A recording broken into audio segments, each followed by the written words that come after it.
In the last decade and a half, it's become infinitely easier to obtain exactly what you're looking for by way of a couple of keystrokes. The internet has made it all too simple to use a computer to change reality. An abundance of information is merely a search engine away, to the point where it's hard to imagine life as being any different.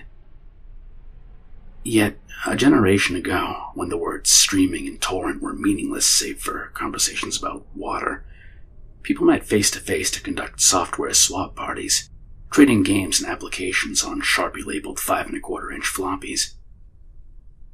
Of course, most of the time the meets were a way for frugal, community-minded individuals to trade popular games like King's Quest or Maniac Mansion amongst themselves.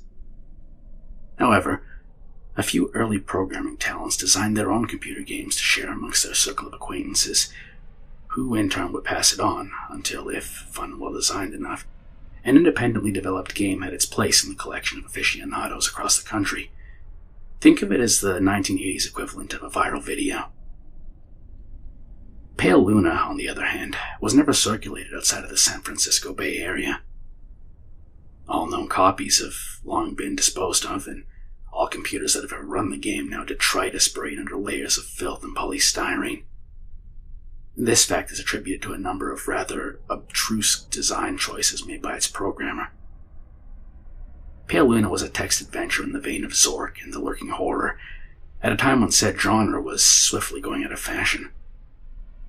Upon booting the program, the player was presented with a screen almost entirely blank, except for the text.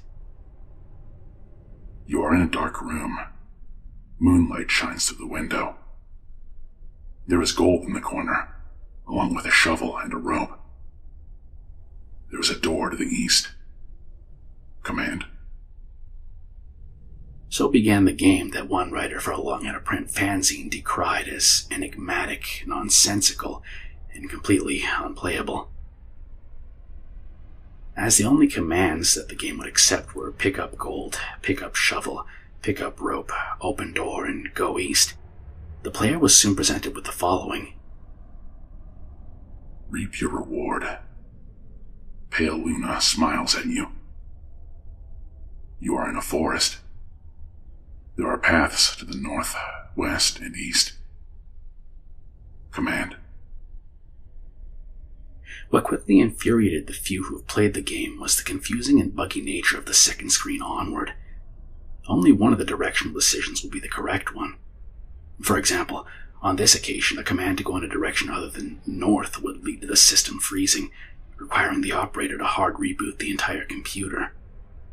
Further, any subsequent screens seem to merely repeat the above text, with the difference being only the directions available. Worse still, the standard text adventure commands appear to be useless.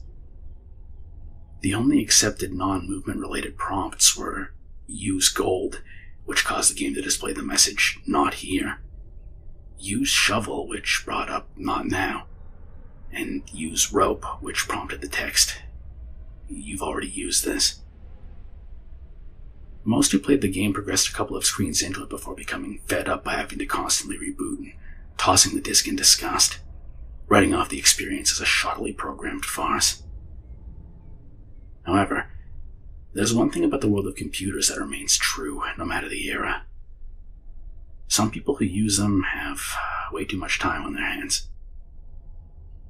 A young man by the name of Michael Nevins decided to see if there was more to Pale Luna than what met the eye.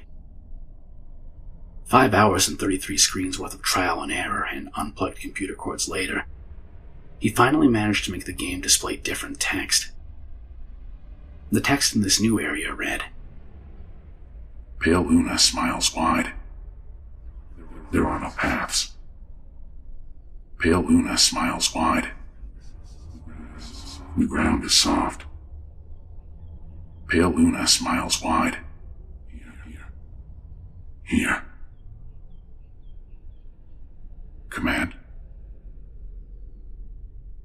It was another hour or two before Nevin stumbled upon the proper combination of phrases to make the game progress any further. Dig hole, drop gold, then fill hole. This caused the screen to display, Congratulations. 40.24248. 121.4434. Upon which, the game ceased to accept commands, requiring the user to reboot one last time.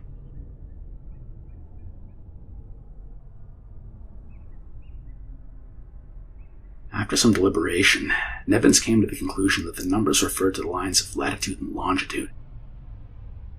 The coordinates led to a point in the sprawling forest that dominated the nearby Lassen Volcanic Park.